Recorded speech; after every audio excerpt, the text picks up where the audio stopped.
Hey guys, Blower187. So, yeah, this is my new game, Legend of Grimrock. It's made by a small group, I believe in Poland, Finland, Europe land, whatever. And it's the next game I shall be doing. Now that I'm playing Red Faction Guerrilla as a community choice, and I'm done Alpha Protocol, which was a terrible choice on my opinion. Thank God it's done and it's over and I never want to talk about it again. This is what I'm going to be doing, Legend of Grimrock. And this is a throwback to the old sort of dungeon crawling genre of, you know, you have a party, you have a dungeon. You go into the dungeon, there's secrets, there's traps, there's puzzles, there's monsters, you get experience, you level up your characters, you get better armor, you beat the boss, you win. Huzzah!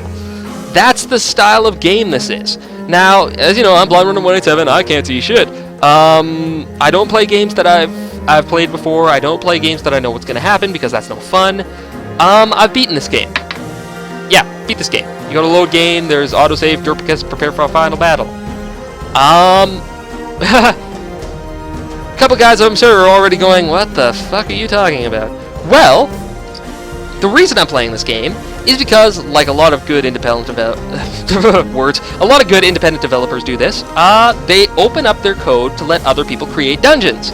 And this one is no exception. A big part of this game is the custom dungeon design, where you can make your own adventure, make your own little dungeons. There's a whole Steam workshop dedicated to it. And I have one, Legend of Grimrock Master Quest. And if you've played Ocarina of Time or know anything about Ocarina of Time, you know where this is going. Legend of Grimrock Master Quest is a completely redone version of the original. It's by a lovely modder there named Comeg, props to him. And he basically went and he took the entire game and remodeled it. He made it harder, he made it more monsters, he made there more secrets, he made there more treasure, he made it better items, he made it so that the XP scaling is better. He redid it, basically. He revamped it into something tougher. He made it so that the monsters are stronger, so that there's more monsters, trickier puzzles. You scroll down so you can read the list here yourself, so I don't have to fucking narrate it. And, yeah. So I saw this before I even started playing. I said, oh wow, that seems like it's going to be fun. But the thing is that you don't play Master Quest before you've played the original game. You don't do that. If you did that with Ocarina of Time, you get your ass torn asunder. If you did that here, I just assume that, you know what, you probably wouldn't have a great time with it. This is to be done after you've beaten the game.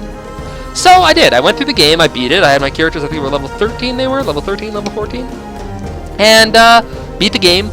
Now I'm ready for Master Quest. And Master Quest is completely different. In that, the original game had a very specific path. It wasn't randomly generated. It was a very specific path. You go through it, and, you know what I mean? Like, you know where the secrets are. If you've played it enough, you can memorize where everything is. Whatever. But here, this is all new, so I won't know where stuff is. I won't know where the secrets are. I won't know where the armor is. The only thing I'll know is basically how to play the game, and a couple tips and tricks that I picked up along the way. I didn't look at a strategy guide or anything. I looked to see if there were strategy guides after I beat the game. There are. Lots. I was kind of amazed at how many people needed a fucking map that detailed all the secrets, but whatever. Here, it's just going to be me basically chuckle fucking my way through a new thing. And even on top of that, the story is slightly different. I believe, yeah, a new loot system, your party will periodically be ranked, and here it is, an entirely new side storyline has been added, and other lengthy writings. So he's even upped the story, so even the story's not the same. Even the final boss of the original one isn't the same. He's added another boss. He's added, like, a bunch of new levels. Yeah, extended end game, no, I can't pronounce that. That takes place after the events. Like, he's expanded the game to the nth degree. This is a different experience, people. Don't want anybody whining at me after the fact saying, hey, you've played this game before, we don't want to see it. Hell no. So we're going to be choosing that. Now, there's a couple ways to play this game. We're going to be playing on hard, obviously, and Master Quest is already hard as is, so this is going to be fun. But we can either create new characters, or I can import my old characters. There's old school mode as well, which we're not doing that. That means that you don't get a map. You don't get a map, and the only way you can play the game is if you have a piece of graph paper and you actually graph out where the dungeon is, so you can memorize where all the rooms are. We're not doing that. Yeah.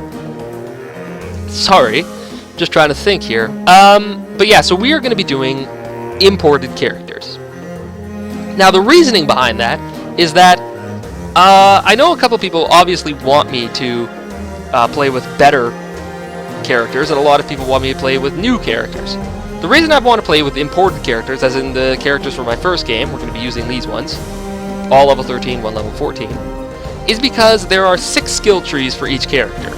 As you level up, you get skill points you put into the trees. I think, as level 14, beating the entire game, the highest I had was one character who had 30 in one tree and 20 in the other. You got about maybe, I think, 50 points overall. And that was somebody I used a bunch of skill books for, like rare loot. And yeah, that's at the end of the game, you had 50. Each skill tree has 50, so out of 300 points, I had 50. So that means that there was a lot of cool stuff I couldn't do, a lot of cool spells I couldn't do, and bottom line, there's a lot of cool I didn't get to experience. And I think that, while I appreciate that a lot of people want me to do this with new characters, remember that the monsters are scaled up anyway, so when I start playing this game, they're going to be level 13 monsters. You know, they'll look like regular monsters, but they'll have, you know, comparable HP, all that shit. And so it's not like I'm going to bum rush my way through it. You don't even get any of your equipment either. This isn't New Game Plus. You just keep your experience levels. And so it means that we're going to be able to see a lot of the higher level, you know, higher level abilities, a lot of the higher level tactics, all that cool stuff. And so that's why I'm importing them, is because just I think it's going to be more fun in the end game when we have characters that have a lot of skill points and stuff. And it'll allow for a lot, you know, more interesting strategy. And remember, if we get up to like level 25, the monsters will be level 25. So it's not like we're going to rush past them. But that's all set. We have it on hard. We have it on imported characters. Let's go. Now, I know how the original story goes, but I don't know how the new story goes. But even though, I won't spoil it. I won't tell you what the fuck's going on, really.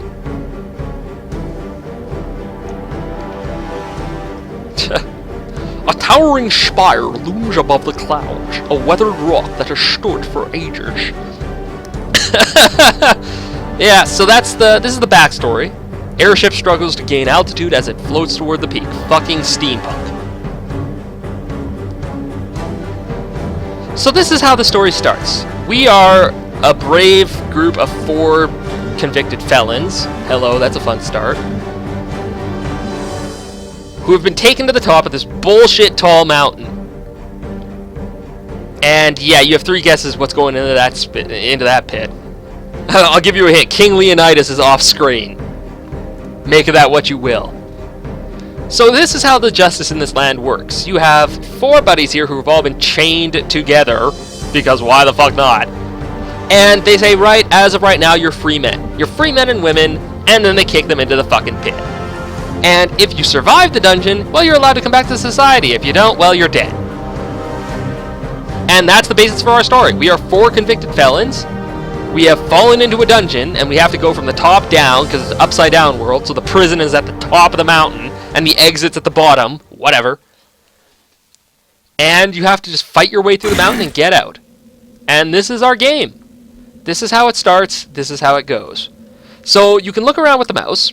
I turned down the textures. I know a couple people could be like, oh, those textures aren't great. I turned them down. Believe me, I need it. On top of that, we have the movement system. The movement system is pretty simple. 1, 2, 3. You can move sideways, backwards, forwards. And, you know, you can look around with a camera. Now, also, you know, you go over to this. Hey, look, clothes. Pick it up, put it on. Hey, he's got pants now. He's no longer walking around with his John Thomas out. So, here's our 4 characters. Let's meet the cast. We have Bran. He is our tank, meat shield, swordsman guy. Carries around a whole bunch of heavy armor, once we get it, and a sword. And that's that. That's him. Not very interesting, but hey, humans never are. Here's Shaluth.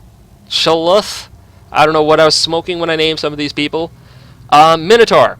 She is our buff one. She does more damage than the tank guy, and she also carries more. She's not really invested in armor. Yeah, not really invested in armor. She can still wear heavy armor, but she's not up to shield expert. She doesn't really pay attention to protection as much. She's more damage oriented and carrying, because hey, there's a lot of items in this game, and we need somebody who can carry a lot.